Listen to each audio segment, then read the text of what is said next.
अरे कमी वापर पण अस्सल वापर। MDH काश्मीरी लाल मिरची पावडर। मुख्यमंत्री देवेंद्र फडणवीस आज हिंगोली जिल्ह्याच्या दौऱ्यावर आहेत आणि त्यांची हिंगोली येथील ऐतिहासिक रामलीला मैदानावर भव्य सभा पार पडणार आहे।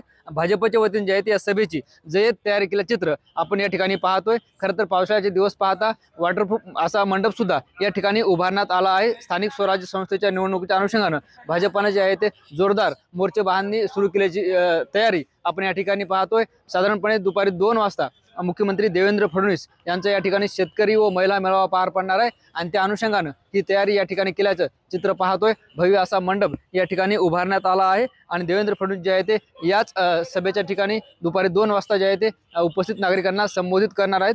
स्थानिक स्वराज्य संस्थेच्या निवडणुकीच्या अनुषंगाने या ठिकाणी भाजपच्या वतीने जय्यत तयारी करण्यात आली आहे आणि या माध्यमातून भाजप आज शक्ती प्रदर्शन सुद्धा करण्याची शक्यता आहे। आपण बघतोय 26 तारखेला केंद्रीय गृहमंत्री अमित शहा यांचा नांदेड दौरा झाला आणि त्या अनुषंगाने जे आहे ते मराठवाड्यात भाजपाने विशेष लक्ष केंद्रित केल्याचे चित्र आपल्याला पाहायला मिळतं। आपल्यासोबत स्थानिक आमदार तानाजीराव मोडकुळे साहेब, काय सांगाल? आज जे आहे ते देवेंद्र फडणवीस यांची सभा पार पडणार आहे, जय्यत तयारी आपण केली।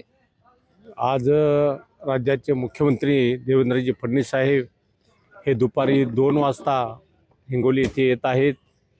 त्यांच्यासोबत ग्रामविकास मंत्री गोरे साहेब, अल्पसंख्याक OBCचे मंत्री आमचे सावे साहेब, महिला बालकल्याणच्या मंत्री मेघनाताई बोर्डीकर, त्याचबरोबर आमदार पडळकर साहेब हे सर्वजण दुपारी ह्या सभेला येणार आहेत। महिला मेळावा व शेतकरी मेळावा असं या सभेचं स्वरूप आहे आणि मोठ्या प्रमाणात लोक या सभेला येतील अशी अपेक्षा आहे।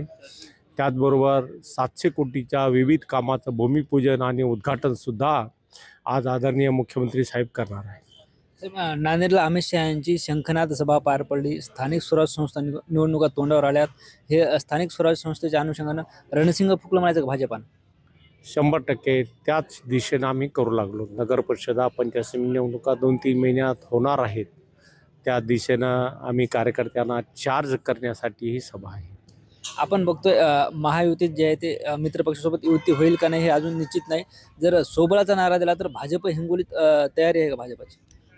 भाजपची तयारी 100% आहे। तरीसुद्धा आमच्या मुख्यमंत्र्यांनी मागच्याच महिन्यात घोषणा केली आहे की स्थानिक स्वराज्य संस्थेच्या निवडणुका ह्या मित्रपक्षांना सोबत घेऊनच आम्ही लढवणार।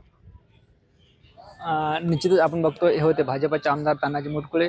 स्थानिक स्वराज्य संस्था निवडणुकी अनुषंगाने आम्ही तयारी सुरू केली अशी प्रतिक्रिया त्यांनी आपल्याशी बोलताना दिली आहे। ज्ञानेश्वर लोंढे, TV9 मराठी, हिंगोली।